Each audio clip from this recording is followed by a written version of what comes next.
All right, Wayne Allyn with the great Bill O'Reilly, number one in cable news for 16 straight years, and we are so proud and honored to have him here on the Wayne Allyn Show on Newsmax TV. Bill, how are you? I'm good, Wayne. Thanks for having me back. So what do you think about President Trump weighing in and denigrating Christine Blasey Ford last night during his rally? You think that was a mistake? Yes, I think it was a mistake. I wrote on BillO'Reilly.com the message of the day that it doesn't do any good. There are about 4 senators that have to vote to confirm Judge Kavanaugh at this point, and to disparage Dr. Ford would alienate 3 out of 4 of them, and I didn't see the upside. So we all know, those of us paying attention, that Dr. Ford's accusations against the judge are uncorroborated. We all know that. We all know her story is not consistent, let's put it that way. But for the President of the United States to use it in a political rally when a few days prior he had said, well, it looks like Dr. Ford is a credible witness, I don't think that got him anywhere, and I think it made it more difficult for the judge to be confirmed.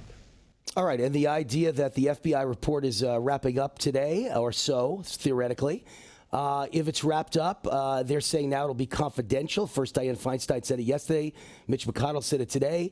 First of all, it's kind of a two-part question. Is it a good idea that it's confidential? Because I want to see it. I think the American people have a right to see it.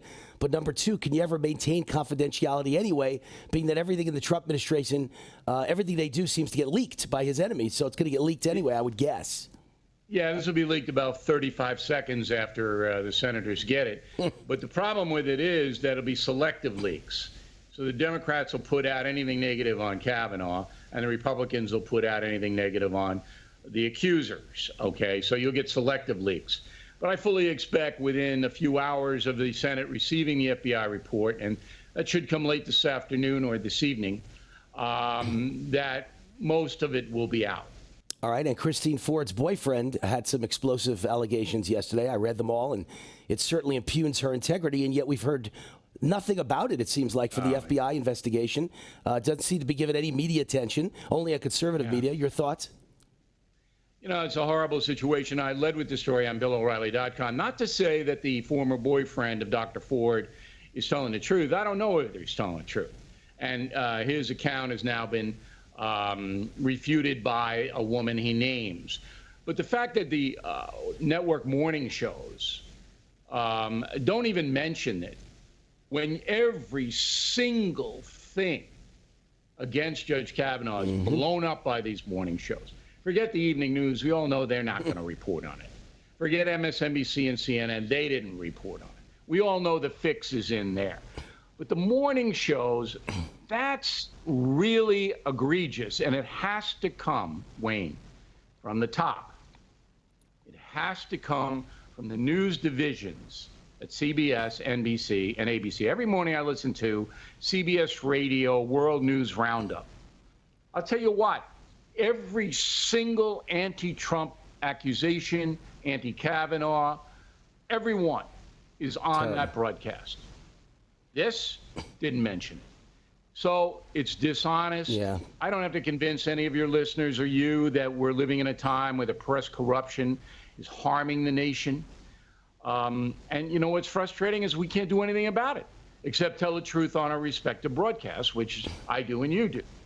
But there's nothing else you can do. The government can't intrude into the press arena. All right, and switching gears, but at the same time, this is kind of a similar question. It seems to me the biggest news story in America should be the new Trump deal with Canada and Mexico. He calls it the USMCA instead of NAFTA, United States-Mexico-Canada agreement. Seems to me that should be an amazing news story, and nobody's even covering it. All they care about is Kavanaugh and Ford, Kavanaugh and Ford. Wasn't that a great deal for farmers and auto workers in America? I don't know. I'm not an economist.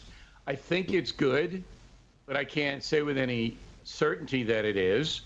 The fact that Mexico and Canada signed on to it is a good thing, puts pressure on China and the European Union to make better deals with the USA.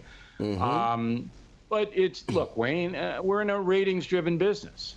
The Kavanaugh thing has ratings through the roof because nobody knows how it's going to turn out. It's a drama. NAFTA, you know, it's pretty hard to sell that. I don't object to the press saying, okay, we got a new NAFTA deal, and not spending hours on it because people aren't going to watch it. They're not going to read it. It's the same thing. It works the other way, too. The New York Times says, the Trump family dodged taxes, okay? And big expose on that. Nobody cares, Wayne. Nobody cares if 20 years ago, 30 years ago, the Trump family used the system to cut down on its tax bill. So the left wing can push that, but nobody's going to watch it. Even the Trump haters aren't going to watch it. They want, salacious stuff. They don't want this stuff. Well, then Kavanaugh was born just for the news media because that is salacious. I'll tell you that absolutely. much. Bill O'Reilly, we love having you on. BillO'Reilly.com. Tell everyone when and where they could get killing. When and where they could get Killing the SS. Your new book that comes out in just about a week, right? Yeah, I hope when Monday when we talk, we can talk about Killing the SS. It comes out October 9th, next Tuesday. You can pre-order it on BillO'Reilly.com. We'll send you a free copy of Old School, which is another one of my books. It's funny. Or you can Amazon, Barnes & Noble. You know the drill. Really, I think people, if you like the other Killing books, there have been 7 of them. This is our 8th. 7 Killing books, 17 million copies in print. So obviously a lot of people like them. This book may top all of them. So we hope you this weekend pre-order it. You'll get it first if you do. And maybe we can talk about it on Monday, Wayne. It's so noted. Monday's Killing the SS Day, and you are amazing, my man. 17 million books. You're remarkable. I give it to you, man. You're the best. Bill O'Reilly, great to have you on.